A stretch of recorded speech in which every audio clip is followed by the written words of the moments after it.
Welcome to the Self-Reliant Living Show, where we talk all about a self-reliant lifestyle to save money, live greener, eat healthier, and be prepared for anything so you can take care of the ones you love in good times and bad. I'm your host, Jennifer Osich, a homeschooling mom of 3 boys. I'm the author of the Preparedness Planner series, and my husband and I are the lead teachers of Self-Reliant School, a website dedicated to giving you the skills and confidence to take care of yourself and your community. Be sure to stop by and pick up your free videos from inside Self-Reliant School that will get you started growing, cooking, and preserving your own food today. You can pick these up at selfreliantschool.com/free. Now, on with the show. So, welcome to the Self-Reliant Living Show. So let's just jump in. I see lots of people are telling me their favorite kinds of bread. I'm getting the whole gamut, from wheat to Amish to sourdough, all kinds of bread. Okay, so in this episode, I wanted to go over just kind of the nuts and bolts about how to put, or how to choose, I should say, your ingredients. Now, we're not going to be talking about grinding your own wheat. That's probably a whole different show because we only have about 30 minutes. I'm going to try and keep it at 30 minutes today. That's my goal. I haven't been able to do it yet, but I'm going to try. But we're going to talk about flour. We're going to talk about yeast, and we're going to talk about which yeast and which flours go in what bread. So when you go to the store and you are taken back by all the choices that you see on the shelf, that you will maybe have a better idea of what to choose. And we will talk just a tiny bit here and there about wheat if you grind your own. So, don't despair. You might find a few nuggets of information in this episode, but mainly I am talking here to people that are beginning to bake bread and or maybe have some trouble with what they're doing. So let's get started, and I'm going to just give you a few definitions first off. Okay, so let's just start with what is flour anyway, right? What do we mean when we say flour? Okay, so flour is made when you grind up grain, seeds, roots, vegetables, or fruit. I added the vegetables or fruit because, there's coconut flour. You could argue that's a fruit or a seed, whatever. But basically, you're taking something and you're grinding it up and you're just making a flour out of it. And so, you could say powder flour, but basically that's what it is. You're just grinding something up basically to make a flour. Okay, so let's move on to yeast. I'm going to give you these definitions and then we're going to talk about each one in more detail. So yeast, we talked about yeast last week, but here we're going to talk just about the yeast that you would use to make bread. So it's a single cell organism, and it converts sugars or carbohydrates to CO2. And so when you put it in bread, that is what makes the bubbles and helps your bread to rise. And so when you bake the bread, the yeast die out, but they leave those bubbles, and that's what you get. That's how you get the texture of your bread. So that's basically, very basically, what yeast does. We'll talk more about it in just a second, but I just want to clear up any kind of misconception about different kinds of yeast right now that we're talking about, mainly the kind that go in bread, but we'll touch on others too. So just hang on. Okay, so then we're just going to talk about, well, what do we mean really by bread even? Well, bread is made from flour, water, and salt. And you could argue that you could make it from just flour and water, but I'm adding the salt in there because most bread does include some salt. Okay, so putting these ingredients together forms a dough, and then you usually bake it, and it produces some kind of bread. So, well, but you're saying, but my recipe calls for way more than those things, and that's fine. And bread recipes will in general, but to make the most basic bread, you need those 3 things. So that's basically why I wanted to define that, is because those 3 things really need to be present to make a good bread. You can add some things in there, but you still need these 3 main ingredients. Okay, so let's move on. I'm going to check comments here. Shayla, hi. I missed saying hi to you last week, but hi, because I couldn't get my comments, but I've got them now. So I am just terribly thrilled that I am seeing everybody comment. That is great.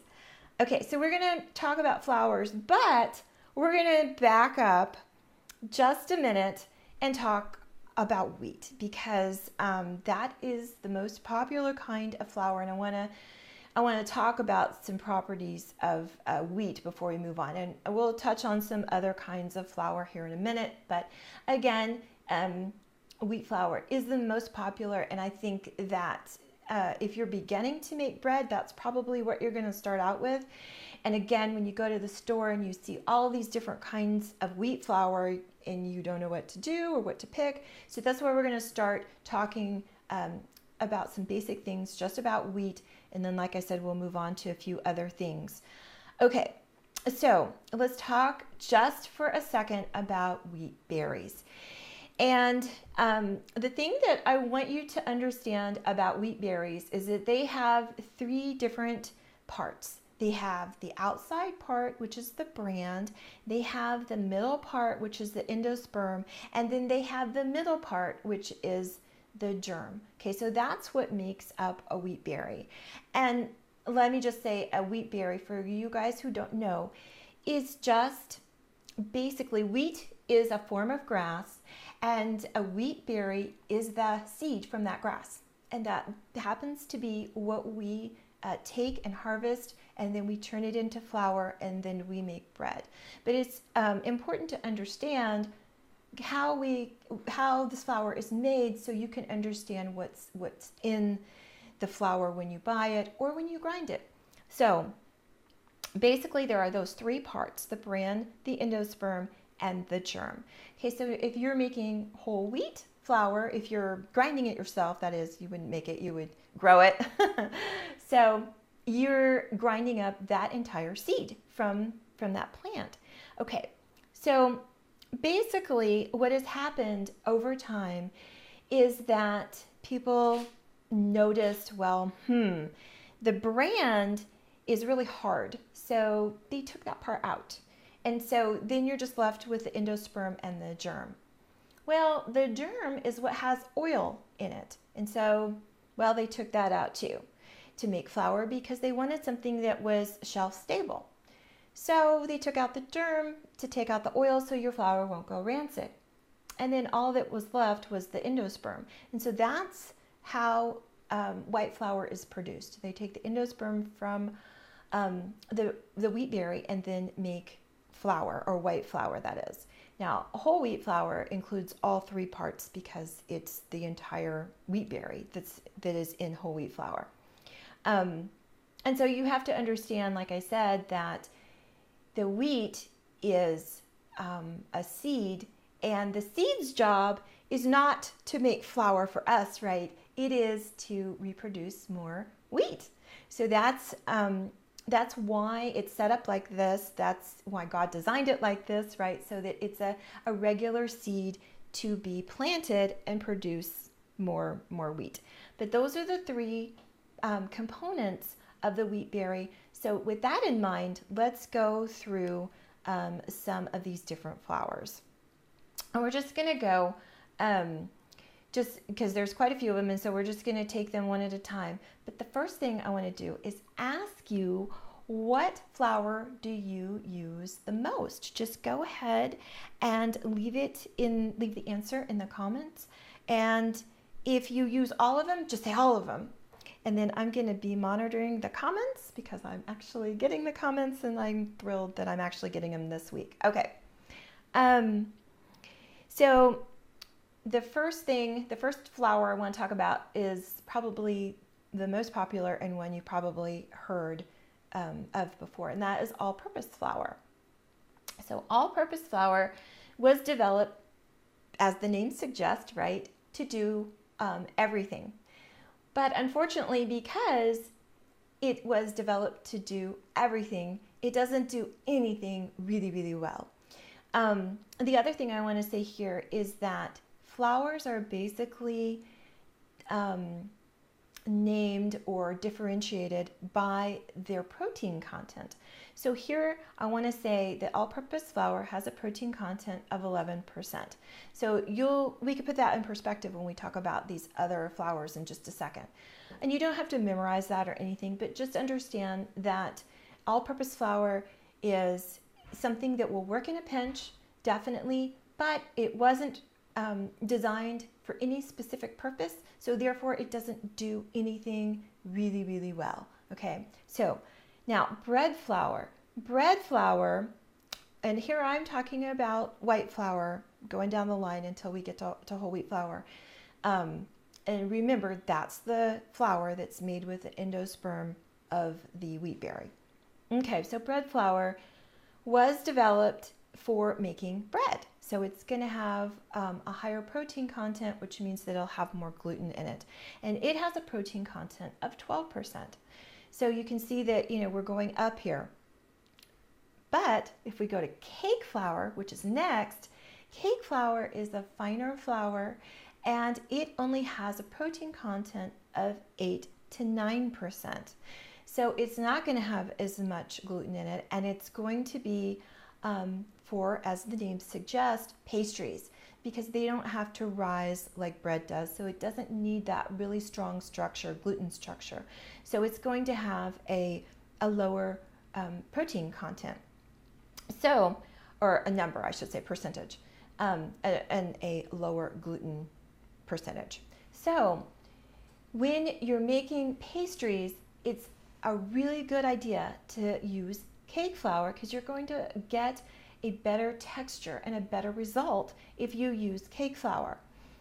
Bread flour, again, it's going to result in a better bread, and there's going to be, in my experience, bread is pretty forgiving in and of itself because there's only those 3 ingredients, but if you use the right kind of flour, it's even more forgiving.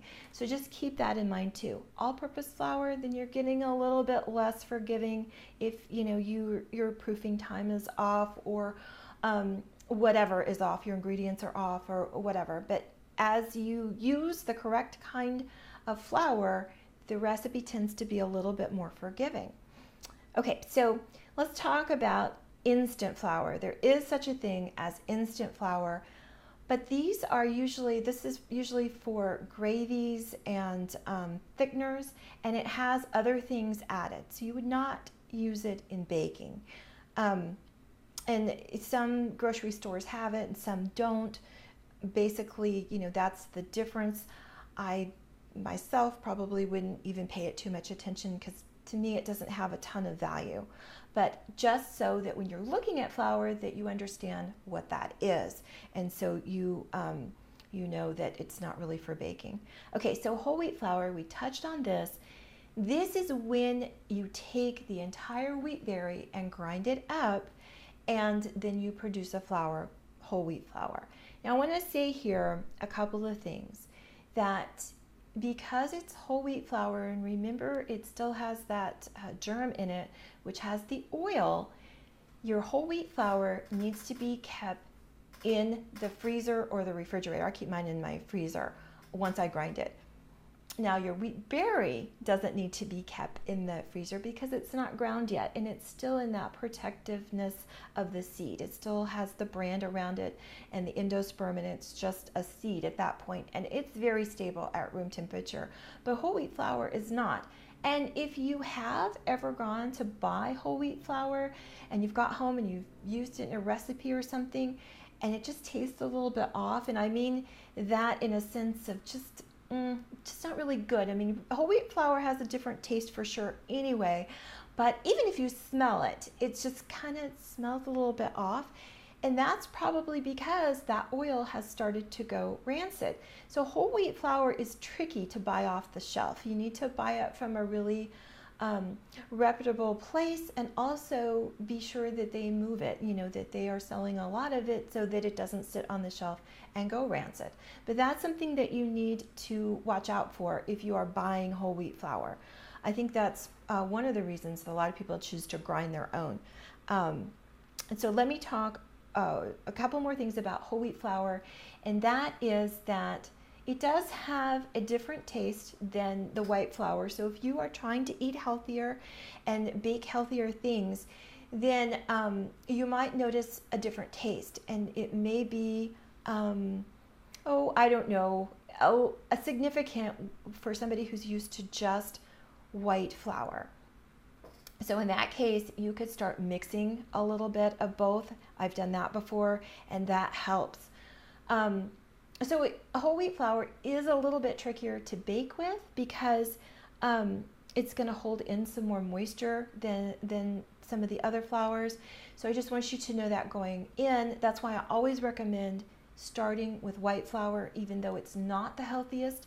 I know that, and I'm always telling people, okay, well, you can start with white flour, but we're going to move to whole wheat flour as soon as we can. But if you start with white flour, then that's going to give you an idea of what things are supposed to look like at different stages of your recipe. Then when you throw kind of a monkey in the wrench, which or a wrench in the whatever the saying is, I'm horrible at cliches. Anyway, so when you when you mix it up a little bit and you do put the whole wheat flour in there, you know what you're looking for, and you know what the dough should look like at the that different stage. And so that will help you troubleshoot. And that's important because if you're making, big blocks of, dough and passing them off as bread, that's not going to be happy for anybody. Nobody's going to like that. And hopefully you won't give up, but some people do. So I don't want that to happen. That's why I always recommend that you start with white flour so you can get into the habit of making bread. You know what things are supposed to look like at different stages. And then when you start using whole wheat flour, you have got this. You can do it, and you know what you're looking for. Okay, so right here with whole wheat flour, I do want to say that there are different kinds of wheat that you can substitute for things like cake flour, and they're grown for that. The wheat is grown to be used as kind of in pastries and for cake flour. And you can still grind up the entire wheat berry and use whole wheat flour in your pastries if you have the correct type of wheat. But I'm not really going to go into that right now because I'm concentrating on the different kinds of flour that you would find at the grocery store. And I want you to, like I said, start with the white flour and then graduate to the whole wheat flour. And maybe I'll do a complete episode on the different kinds of wheat berries. That might be interesting and helpful because I know when I started it was like, what? There's more than one kind? I didn't know that. Okay. So now you've told me what kind of flour that you use, and I'm getting all kinds of wonderful comments about whole wheat flour and instant flour and all-purpose flour. Okay, so and I'm, like I said, I'm thrilled I can get the comments this week. It's not going to get old for a while because, like I said, that's my favorite part of this. Okay, so now that hopefully you have an understanding of the different kinds of flour that you will see when you go to the grocery store to start making your own bread, and hopefully you do, because oh my gosh, once you have made your own bread, you will never go back to store-bought. You'll never want to. Sometimes it's necessary, sometimes we just can't do everything, but you will be motivated to try and make your own bread as much as you can because the taste is just so much better. And then, like I said, if you start with white flour, do not feel guilty, and you can get to whole wheat flour and graduate to, the most healthy. But right now, just get to healthier, because when you bake your own bread at home, you don't have preservatives in it. And that is really, those chemicals, that's what you're trying to get away from. Okay, so let's talk about yeast.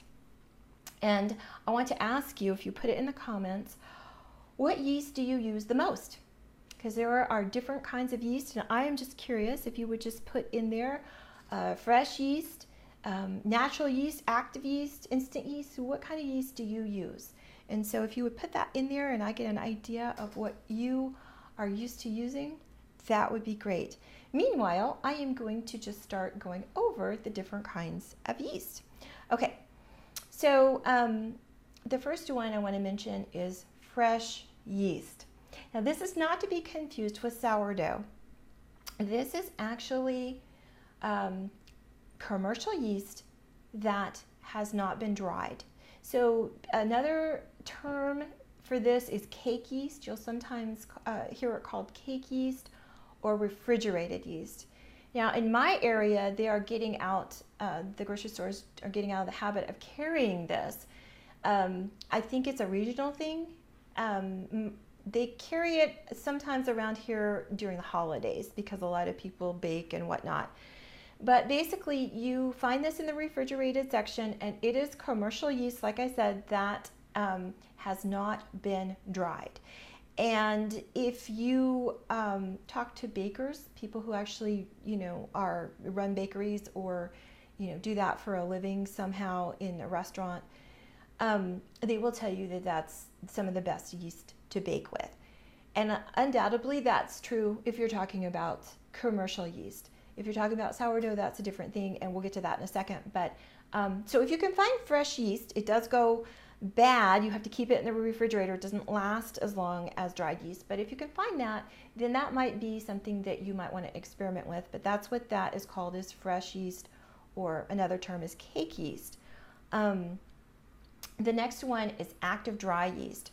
And you're probably pretty familiar with this one because this is the dried yeast that most of people find when they go to the store to buy yeast. And it's the kind that you take out and you have to reactivate, and you put it in water that's warm water to activate it. So I think when people talk about yeast, this is what comes to mind, and that is called active dry yeast. So it becomes active after you make it not dry, after you put it in water. Okay, so here is a relatively newer invention, and that is what's called instant yeast. And it's still dried commercial yeast, but it's not necessary, supposedly, to put it in water to reactivate. Basically, you can just go ahead and put it right in your recipe. And I have done that, and most of the time it turns out just fine. I feel like it's the easiest yeast to start with. So if you've never made bread before, I would definitely start with this this yeast. And then, for a starter bread. This one is a little tricky though, because it has a few different names. It's called instant yeast, it's called rapid rise yeast, quick yeast, or bread machine yeast. So lots of names for this. But basically they are all the same yeast. Now, I have not been able to look at every label and every ingredient on every instant yeast package or bottle, or jar I should say. But I have looked at many, and what I found is that if there is a difference in ingredients, it's because of the enzymes that are included. So just know that they basically do some of the same things with a few maybe different ingredients. Sometimes not. Sometimes it's just exactly the same ingredients and they're just labeled different. Okay, so those are the three main yeasts that you will probably find at the store to bake bread with. But I do want to go over some other yeast because yeast is just confusing. It's just, there's so many, and I just want to go over them and maybe shed some light. Okay, so pizza dough yeast. There is such a thing called pizza dough yeast, and that is designed where it's not going to have that full rise, and that does have the enzymes included in it. So just know that if you buy pizza dough yeast, you're probably not going to want to make bread from it. So there is that. Now let's talk about some different kinds of yeast that you probably wouldn't make bread with one exception here. We'll get to sourdough in a second. Okay, brewer's yeast. Brewer's yeast is yeast. We talked a little bit about that last episode when we talked about fermenting, and if you would like to know more about it, please check out that episode. That is episode number 4. Okay, so brewer's yeast is from the same species as baker's yeast, but it does some different things, and basically it is used to make alcohol, and alcoholic beverages. So that's what brewers, can't talk, brewers' yeast is. So now let's go back to bread making. I probably should have had these in a different order, sorry. Natural yeast.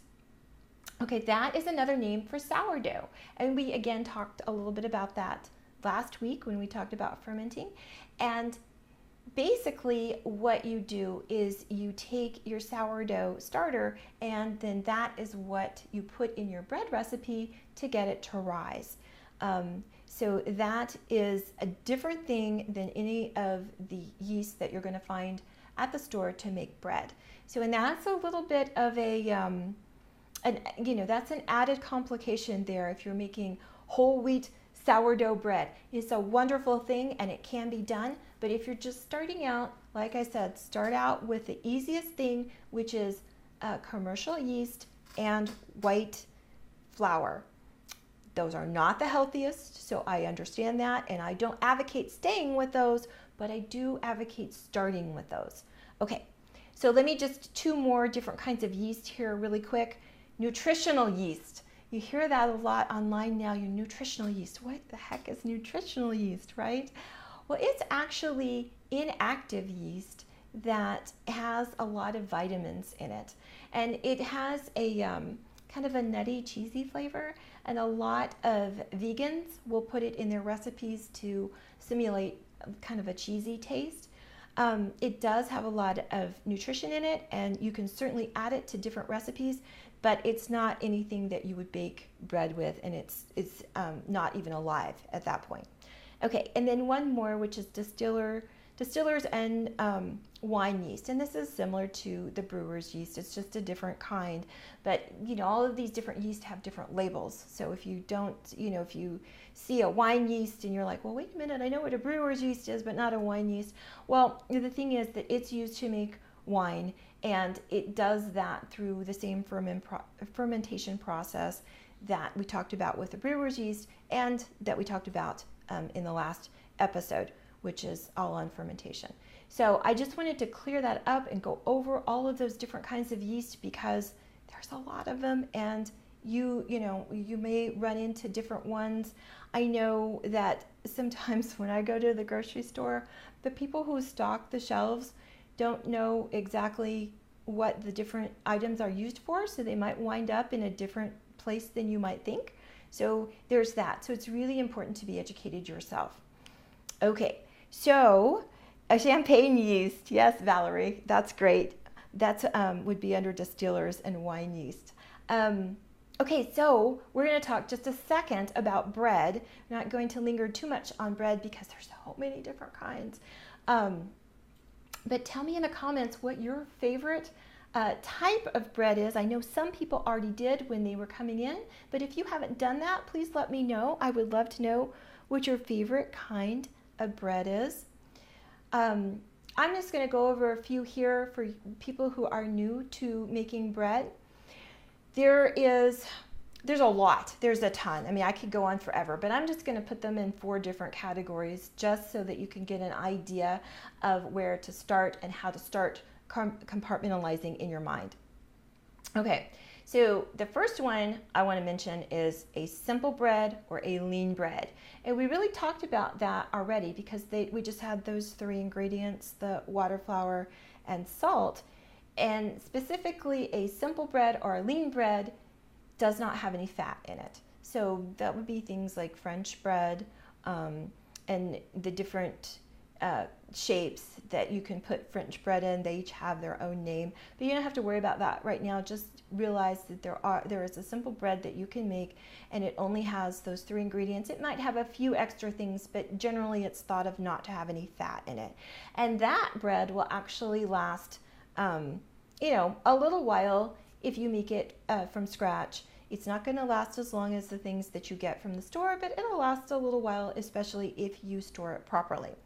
Okay, then there is a rich bread, and that does include some fat in it. And basically you start off with the same 3 ingredients, and then you just add different things to them, specifically a fat. And those breads will actually keep a little bit longer than the lean bread.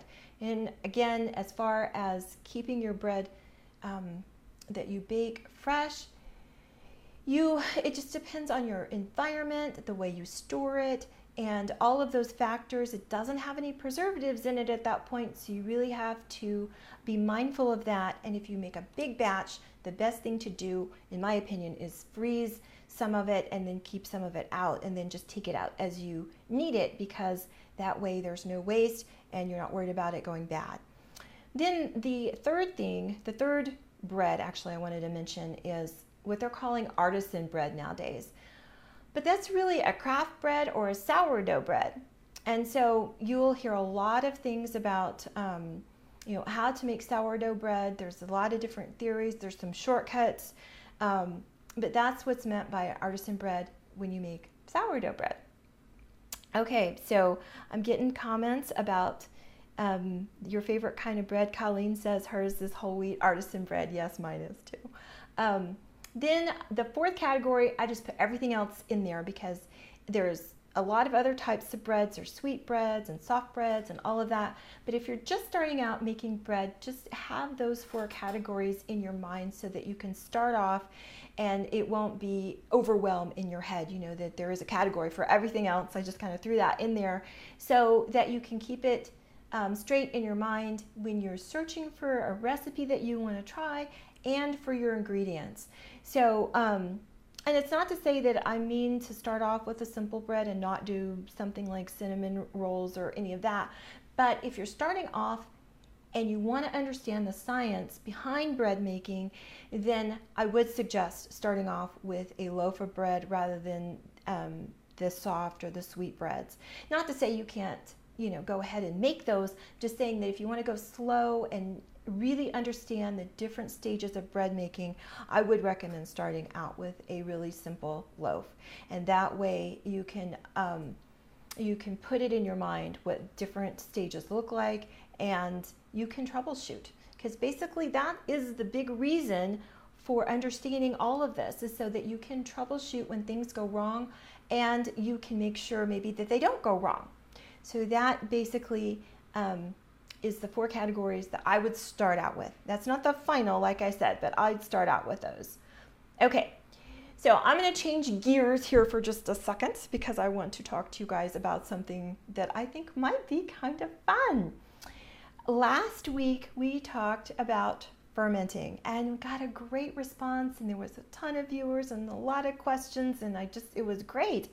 And so there was a viewer, April, I don't know if you're there, but if you are, hi, who suggested that we have something that she was calling a ferment along. Okay, so what this would mean is that you guys would start a ferment along with me. So I would start one and we would share pictures. I would share on the show of what I did to start, all my ingredients, and what my ferment looked like at different stages.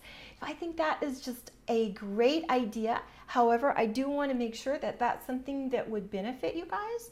So if you would let me know in the comments, and more than anything, I'd like to know what you want to ferment. Do you want to do something like sourdough? Do you want to do something, some vegetables? Do you want to do kombucha? What is it that you guys would like to see me ferment and that you guys could follow along? Because we would do a week by week. I don't know exactly how many videos that would be, but we would figure that out and we could compile it, and hopefully it would be something helpful to you. So do let me know if that's something that you would like me to do, and then furthermore, what you want me to start with. Sourdough, vegetables, kombucha, whatever. Just please leave that in the comments, or you can email me at jennifer@selfreliantschool.com. So I'm looking forward to that because I think that would be a great idea and a lot of fun. Okay, so we're running late again. I just can't do it. I can't do it in 30 minutes. But okay, I'm going to go through these questions really quick. One other thing I did want to mention is that we put out sort of a little preview on, usually goes out on Monday or Tuesday. And basically it's just me going live on Facebook. I don't do it on Periscope because Periscope is not, it won't show up in people's feeds. So it's not really, it doesn't do any good. But I do a little preview of what the show is going to be about. And so what I have been finding with that little preview is people will ask me questions. And so I'm like, yes, please ask me questions and I will address them on the show. So I'm thinking I might need to send an email out with that link so you guys can leave questions there. You can leave questions on that post. You can leave questions on the blog in the comment section. You can email me. It goes directly to my inbox, jennifer@selfreliantschool.com. So, don't be afraid to do that. Ask me whatever questions that you might have. And then also ideas for what you want to have us talk about, because I feel like it's a two-way street this week. So anyway, for some of the questions that I got from the little preview that we did was, what is the difference between Bisquick and all-purpose flour? That is a great, great question. Okay, so basically in a nutshell, what the difference is Bisquick will have leavening agents in it, which is like baking soda, baking powder, things like that will help the dough rise. And if you just use all-purpose flour, it does not have any of that in there, or shouldn't have any of that in there. Always check the ingredients, even if it's just flour, even if it's just sugar. Always check the ingredients, because you don't know these days. But basically, that's the difference between Bisquick and all-purpose flour. Okay. Then another question I got, which is another great question, and that is, what is the difference between regular flour and all of the other new flours like coconut flour and almond flour and all of those? Okay, basically, coconut flour, almond flour, and flaxseed flour, all of these different kinds of flours are designed for people who are trying to follow a lower carb diet.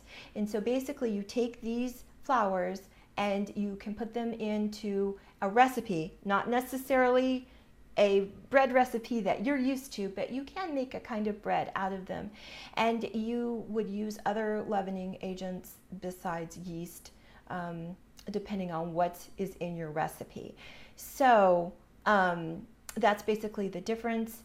You can also do a mixture. You can mix these different flours together and come up with your own type of bread. It's common to mix like some coconut flour and some wheat flour. If you are worried about gluten, that's another thing. People who are gluten-free also benefit from these flours. But if you're maybe something like gluten sensitive, where you can have a little bit but not a lot, then you might want to try mixing it a little bit. And then, if you want to go all the way off of the wheat flour, then you can. But that's basically what the difference is. And then the other question I got was, what about proofing? What is proofing anyway? Well, proofing is the final rise of your bread.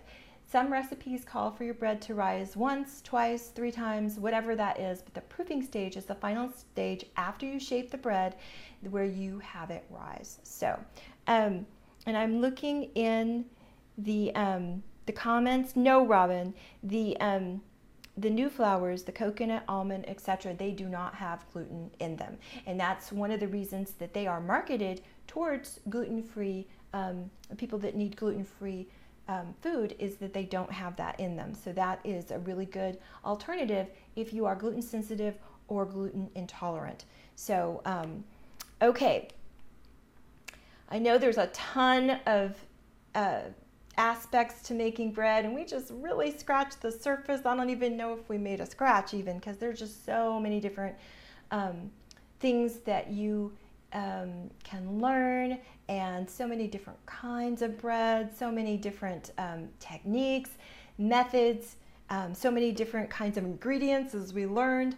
So I hope basically though that this has helped you be encouraged to try and make your own bread. And then if you have been making your own bread, I hope this maybe has cleared up some confusion as to the different kinds of flours that are on the market. And when you go and you are shopping for a flour, that you're a little bit clearer on what you want to buy, because you know what you're going to need it for. And so you can actually make your own homemade delicious bread. Okay, so I am over, and I'm just going to hurry up and go ahead and close here. If you join me in the middle of this episode, again, my name is Jennifer Osuch, and I am from selfreliantschool.com, and there I have some free videos that I would love to give you. They're my gift to you, and you can go to selfreliantschool.com/free to get those videos. And they're completely free and my gift to you, like I said. So remember, being self-reliant is not selfish. It's not just about you. It's about taking care of yourself so you can take care of the ones that you love. Take care until we talk again. I'm so glad you could join me today. Here's what to do next. Head over to selfreliantlife.tv to pick up the show notes for this episode and to watch replays of older episodes. To go directly to the show notes for this episode, go to selfreliantlife.tv, and then without a space, type a / and then the number of today's episode. You can watch this show live every Thursday at 1 p.m. Eastern, 10 a.m. Pacific, live on Facebook or the Periscope app. Don't forget to stop by selfreliantschool.com/free to get your free Self-Reliant School videos that will help you get started living a self-reliant life. Also, if you're listening to this show as a podcast and you've liked what you've heard today, please subscribe through Stitcher, iTunes, or your favorite podcast app. If you're on a mobile device, just search for the Self-Reliant Living Show. If you're on a laptop or desktop, just go to selfreliantlife.tv/iTunes. And while you're there, please leave a review. I love to hear from you. You leaving feedback makes it easier for others that are interested in living a self-reliant life to find my podcast. Take care until we talk again.